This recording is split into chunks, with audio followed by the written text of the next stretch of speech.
Hello everyone, तो इस video में हम एक्सरसाइज 14 का क्वेश्चन नंबर 28 सॉल्व करेंगे। तो देखते हैं क्वेश्चन क्या है। क्वेश्चन है, from a point on a bridge across a river the angles of depression of the banks on opposite sides of the river are 30 degree and 45 degree respectively. If the bridge is at a height of 2.5 metre from the banks find the width of the river. ठीक है ना। तो पहले इस question का हम rough figure बनाते हैं, उसके बाद हम इसको एनालाइज करेंगे। ठीक है। तो क्वेश्चन में क्या दे रहा है कि एक रिवर है, एक नदी है। तो यहाँ पे हम रिवर के चौड़ाई को रिप्रेजेंट कर रहे हैं। ठीक है। मान लेते हैं कि ये मेरा रिवर का विड्थ है, चौड़ाई है। ठीक है। अब इसके ऊपर एक पुल बना हुआ है, ब्रिज बना हुआ है। तो ब्रिज कुछ मान लेते हैं कि ऐसा कुछ ब्रिज बना हुआ है। ठीक है। ठीक है। अब क्वेश्चन में क्या दे रहा है, क्वेश्चन में ये दे रहा है कि ब्रिज पे एक पॉइंट है। मान लेते हैं कि ये पुल पे कहीं एक पॉइंट है। इस पॉइंट पे एक ऑब्जर्वर है जो कि रिवर के बैंक की तरफ देख रहा है। बैंक का मतलब किनारा होता है। ठीक है। तो एक समय मान लेते हैं कि ये ऑब्जर्वर इस बैंक पे देख रहा है और एक टाइम पे इस बैंक पे देख रहा है। ठीक है। दोनों बैंक्स पे ये ऑब्जर्वर ऑब्जर्व कर रहा है, देख रहा है। ठीक है। और यहाँ पे जो एंगल ऑफ डिप्रेशन बन रहा है वो एंगल ऑफ डिप्रेशन 30 डिग्री और 45 डिग्री है। ठीक है। तो इस ऑब्जर्वर के लिए ध्यान से समझेंगे, यहाँ पे ये ऑब्जर्वर पॉइंट साइज है। तो इस ऑब्जर्वर के लिए ये जो ब्रिज होगा वही हॉरिजॉन्टल लाइन होगा। ठीक है। और ये मेरा लाइन ऑफ साइट है। तो जो एंगल ऑफ डिप्रेशन बन रहा है, एक के केस में 30 डिग्री है और एक 45 डिग्री है। तो मान लेते हैं ये 45 डिग्री है और ये कितना है, ये 30 डिग्री है। ठीक है। तो हमसे बोल रहा है कि if the bridge is at a height of 2.5 metre from the banks, और यहाँ पे ब्रिज का हाइट भी बताया है कि किनारे से हाइट कितना है। तो इसका हाइट जो दिया गया है वो 2.5 मीटर है। ठीक है, 2.5 मीटर। कभी भी जब हम हाइट कंसिडर करते हैं तो वो एक परपेंडिकुलर डिस्टेंस ही लेते हैं। ठीक है। चलो, तो हमसे पूछा है find the width of the river. हमको रिवर का चौड़ाई बताना है, विड्थ बताना है कितना होगा। ठीक है। तो जब हम फिगर बनाएंगे, जब भी हम एग्जाम में इस क्वेश्चन को सॉल्व करेंगे तो जो फिगर बनाएंगे वो ऐसा नहीं बनाएंगे। ठीक है ना। वहां पे हम क्या करेंगे कि केवल ऑब्जर्वर को रिप्रेजेंट कर देंगे। ठीक है। रिवर के विड्थ को बना देंगे और यहाँ पे पॉइंट्स को रिप्रेजेंट कर देंगे। ठीक है। और एंगल ऑफ डिप्रेशन तो दिखाना ही पड़ेगा। ठीक है। तो इतना कुछ करना है, पुल नहीं बनाना, नहीं कि ब्रिज बना दे। ब्रिज नहीं बनाना है, केवल हम ऑब्जर्व, मतलब जो जो मेन चीज होता है क्वेश्चन को सॉल्व करने के लिए, केवल उसी चीज को, उसी पॉइंट को हम यहाँ पे रिप्रेजेंट करेंगे। क्लियर है यहाँ तक। चलो, तो देखेंगे कैसे बनाएंगे फिगर हम लोग। ठीक है। तो यहाँ पे हम क्या कर रहे हैं, ब्रिज को नहीं बना रहे हैं, केवल यहाँ पे एक ऑब्जर्वर को बना रहे हैं। मान लेते हैं ये ऑब्जर्वर है। ठीक है। और ये रिवर का विड्थ है और रिवर का ये दो किनारा है। ठीक है। और ये ऑब्जर्वर जो है नदी से या फिर बोल सकते हैं बैंक से कितना ऊंचाई पे है, 2.5 मीटर। यहाँ पे ऑब्जर्वर का हाइट भी दिया है रिवर से। ठीक है, जो कि 2.5 मीटर है। क्लियर। अब यहाँ पे एंगल ऑफ डिप्रेशन भी दिए हैं 30 डिग्री एंड 45 डिग्री। तो उसके लिए हमको लाइन ऑफ साइट ड्रॉ करना होगा। एक मिनट।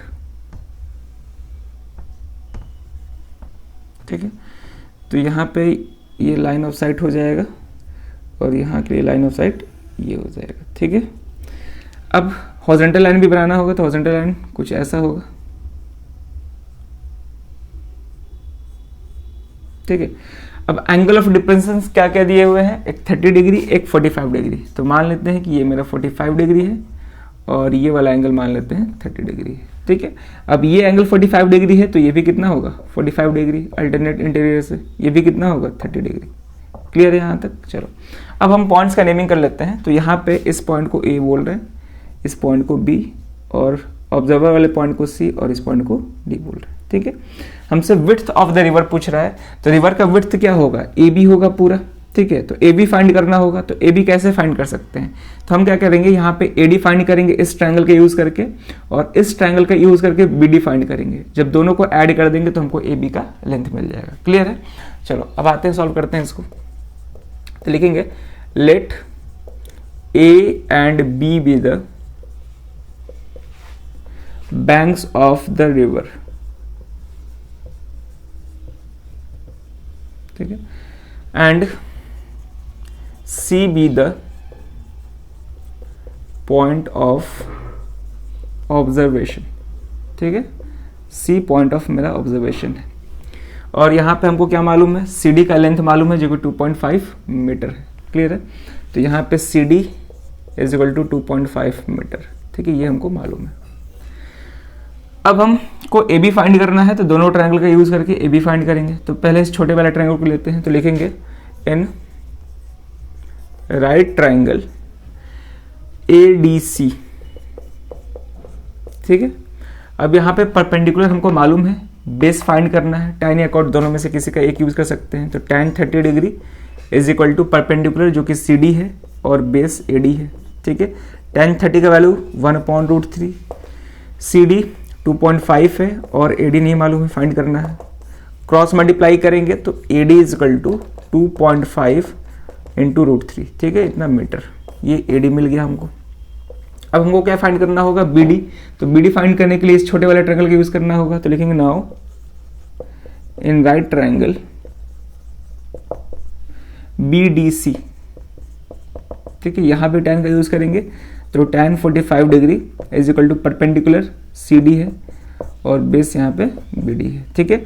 tan 45 डिग्री का वैल्यू क्या होता है 1, सी डी का लेंथ मालूम है 2.5 डिवाइड बाई बी डी कितना है, बी डी तो फाइंड करना है। तो यहाँ से क्रॉस मल्टीप्लाई करेंगे तो B D equal to 2.5 metre, ठीक है, काफ़ी आसान है। तो यहाँ पे हमको ए डी भी मिल गया, बी डी भी मिल गया। अब दोनों को जब ऐड कर देंगे तो हमको विड्थ ऑफ रिवर मिल जाएगा, यानी कि ए बी मिल जाएगा, ठीक है। तो लिखेंगे therefore A B is equal to A D plus B D, ठीक है। ए डी कितना निकल के आया है 2.5√3 प्लस ये कितना है 2.5। अब इसको हम सॉल्व करेंगे, 2.5 दोनों में कॉमन कर सकते हैं। तो यहाँ पे 2.5 कॉमन कर लिए, यहाँ पे क्या बचा √3 और यहाँ पे 1 बच जाएगा। अब क्वेश्चन में बोला है कि √3 का वैल्यू 1.732 पुट करने के लिए, तो यहाँ पे हम अगर रखते हैं तो ये हो जाएगा 1.732 प्लस 1, तो कितना आ जाएगा 2.5 इंटू ये हो जाएगा 2.732, ठीक है ना, 2.5 इंटू 2.732, क्लियर है, यहाँ तक सही है। चलो अब हम इसको फर्दर मल्टीप्लाई करेंगे,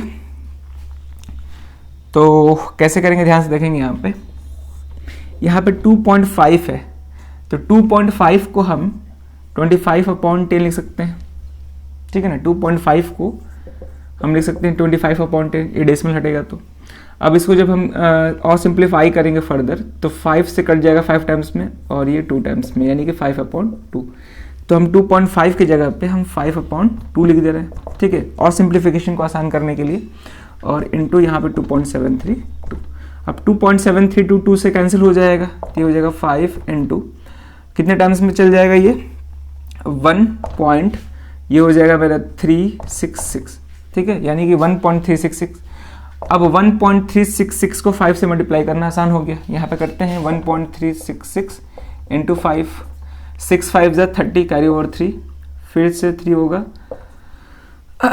ठीक है ना, 30 प्लस 3 33, फिर कैरी 3 हो जाएगा, तो 5 3 15, 15 प्लस 3 18, यहाँ पर कैरी ओवर 1 6, यानी कि 6.83 मीटर, ठीक है ना।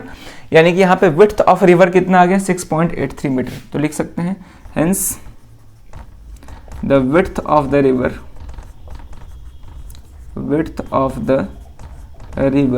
इज इक्वल टू 6.83 मीटर, ये आंसर होगा, ठीक है। तो इस तरह से इस क्वेश्चन को सॉल्व करना था। तो जहां भी डेसिमल ज़्यादा हमको दिखे ना, तो वहां पे हम कोशिश करते हैं उसको फ्रैक्शन में चेंज करने के लिए। तो जब फ्रैक्शन में चेंज कर देंगे तो उसको सॉल्व करना, सिंप्लीफाई करना आसान हो जाएगा, ठीक है ना। चलिए, यहाँ पे हमसे यही पूछ रहा था कि नदी का चौड़ाई क्या होगा, तो 6.83 मीटर होगा, ठीक है। चलिए, तो बढ़िया क्वेश्चन था, एक तरह का आसान क्वेश्चन भी था, अभी तक पूछा नहीं, आने वाले एग्जाम में पूछ भी सकता है। तो क्वेश्चंस को प्रैक्टिस करते रहिए। इस वीडियो में ये क्वेश्चन रहेगा, अगर कहीं दिक्कत है तो उसको जरूर आप कमेंट कर सकते हैं, ठीक है ना। चलिए, तो इस वीडियो में ये क्वेश्चन रहेगा, अब मिलते हैं नेक्स्ट वीडियो में नए क्वेश्चन के साथ। Thank you.